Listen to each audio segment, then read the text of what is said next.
Okay, we've got to talk about the Nazca Mummies. So get in here. This is Jack with Cosmic Road. I talk about UFOs and the paranormal. Please hit like and subscribe and let me know what you think in the comments below. Okay, one of the biggest questions regarding the mummies is osmium. Was osmium a very rare element, a very precious, valuable element, metal actually found in some of the mummies?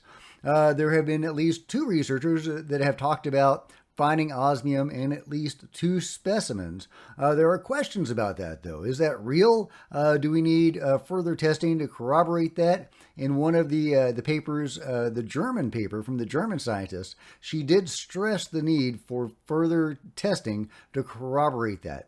Anyway, here is Joyce Mantilla and Jaime Maussan on the Anomalous UAP podcast. Let me make sure that I'm giving you the right name there. The Unidentified Anomalous Podcast, excuse me, and I will link to this below. A great interview. I recommend watching the full thing. A fantastic interview between the two of them. Anyway, here is Jaime Maussan translating for Joyce Mantilla when Joyce is answering the question about osmium. Okay, the osmium is around 10-15%, according to, and this was analyzed by the National University of Engineering. Okay, they did the analysis, and anybody can go there and ask for the results, and I think they will find all the details. We are not scientists, as we are already discussed. Jaime, hay que agregar que acaban de Okay, this is very important. Joyce is saying that the university just presented a paper, 7 different scientists presenting all the results from the analysis of the method, and it's with the logo of the university, and it's an official paper. Can I have a copy of that, my dear friend? All right, you need a copy, Jaime. But there you go, them addressing the issue of whether osmium is in some of the specimens of the Nazca mummies. I still think we probably need more further testing and corroboration on that. But, you know, that would be amazing if it could indeed be corroborated. This precious metal that we didn't discover until 200 years ago and couldn't create was found in these specimens, 1,000 and more years old. Great proof that these were highly technological beings, or at least that they were in connection with highly technological beings. Meanwhile, Jason Wild is once again sharing the Nazca line images, and I think this is fantastic because you can clearly see there are beings in the Nazca lines that looks so much like the Nazca beings. I mean, look at that. That is shockingly similar. So what were the Nazca lines about? Were they trying to get in touch with whoever created the beings, or did the beings have their own ships? And it was meant to communicate with these beings in the air or in space. I don't know what the meaning behind the Nazca lines are, but it does seem like they were connected, at least in some way, with the beings. Oh, and here's another clip from that same interview. Did you know that Joyce Mantilla was followed by the government after he started investigating this stuff? I didn't. Here's what he had to say, as translated by Jaime.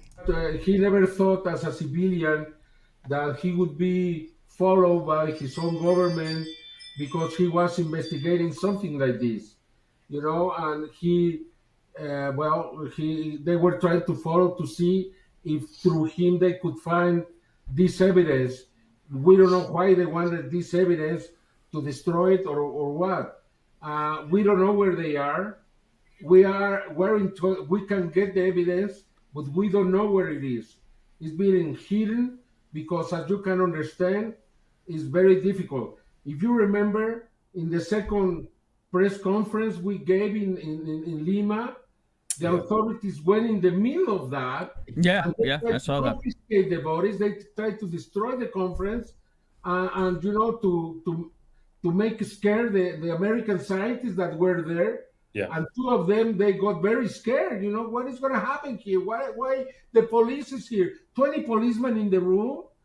Come on! If we're investigating bodies of old mummies, what did we do? Just imagine the interest to try to close this case. Now, you could say there's a rational, mundane reason for that these are relics of Peruvian culture, and that is why they are trying to protect them. But I don't think that's what's going on. But let me know what you think in the comments below. Either way, Joyce Mantilla being followed by the government after starting his investigation. Jose de la Rios Lopez is also sharing petroglyphs of what looks shockingly like the Nazca beings, the little guys, that were made many, many years ago. We've got Nazca lines representing the little guys. We've got petroglyphs representing the little guys.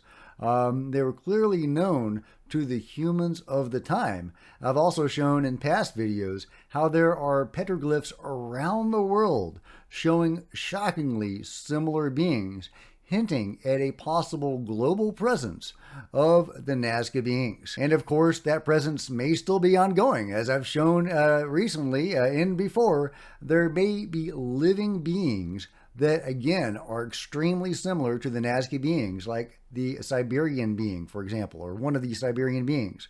Actually, both of them. One of them looks like the more spidery insectile ones, and the other one looks like the little guys.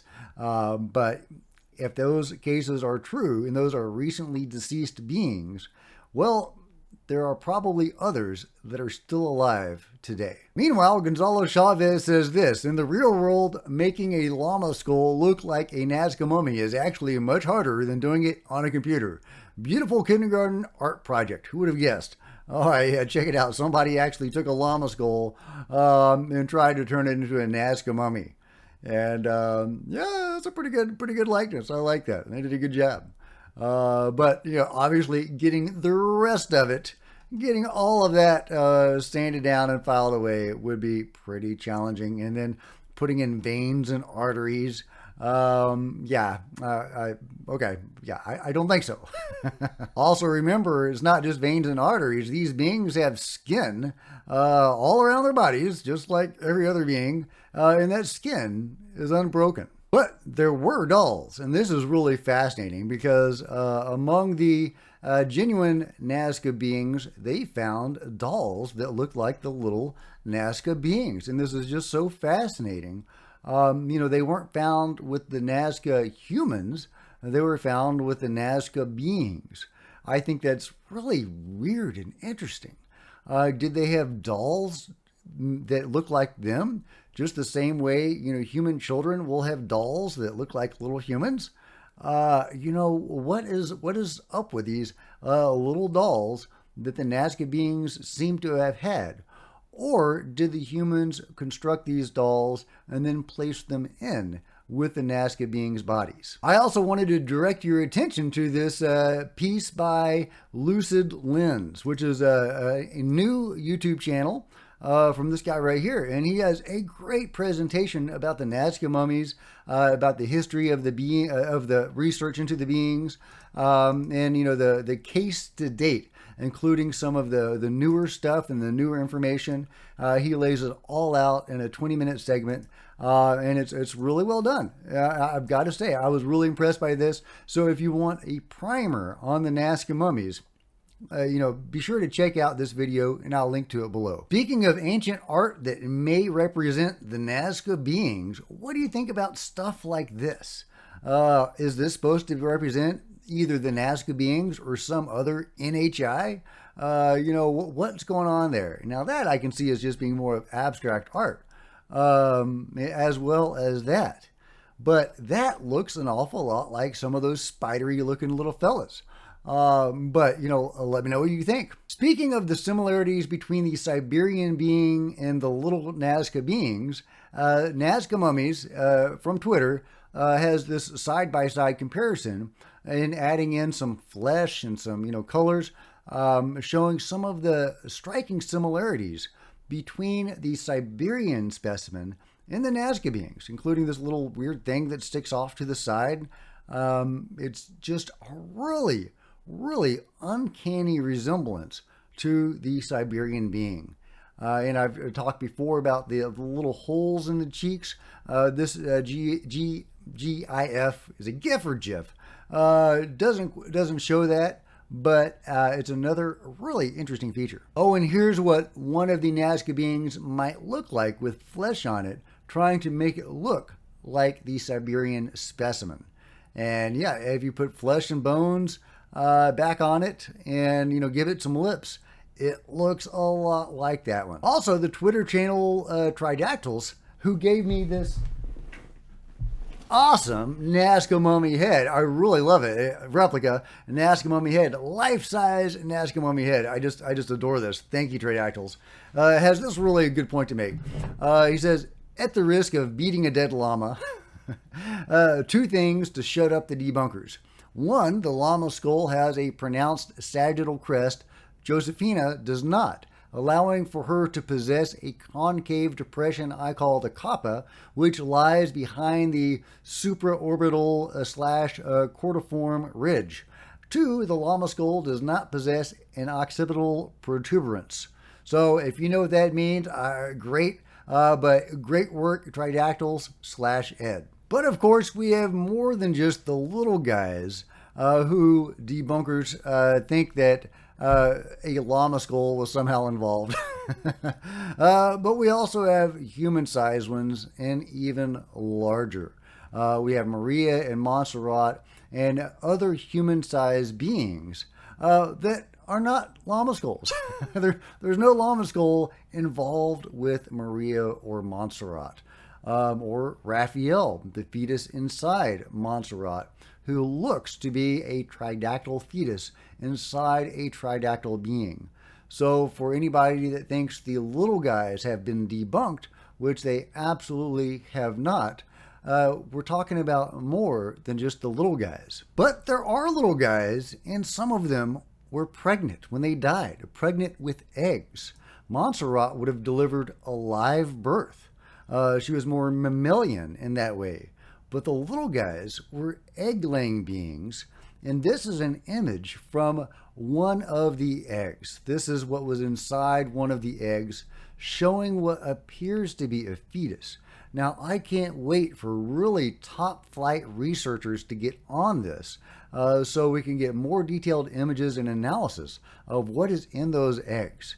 If what is in those eggs can be shown to be a fetus that is not a chicken or a reptile, because the eggs are actually more reptilian, then obviously a smoking gun right there. Now, one of the most frustrating things about the Nazca mummies is so much of this stuff seems to be selling on the black market.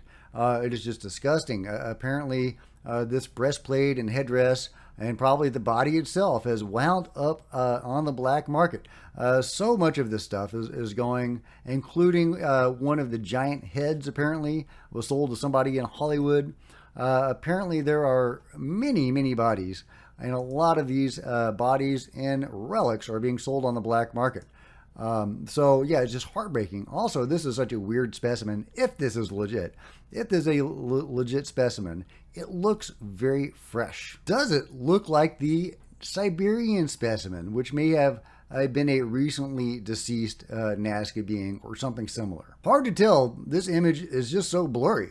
Now, some people may think this is all a fake. You know, this image may be a fake. Well, Nazca Mummies answer that question. He says, at first I thought so too, but who would drag a body into a cave in the middle of the desert and make custom armor for it? The gold armor matches metalwork for the people around that time if you look through auction houses on antiquities.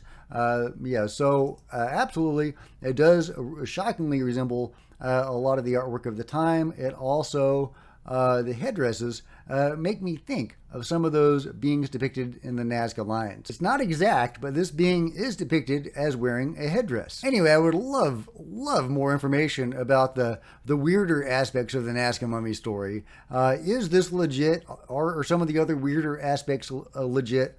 What is actually going on in that unknown site? Because we still don't know where these bodies were recovered from and what is going on there. Is it just, looting by the people that know where it is and everything is going on the black market?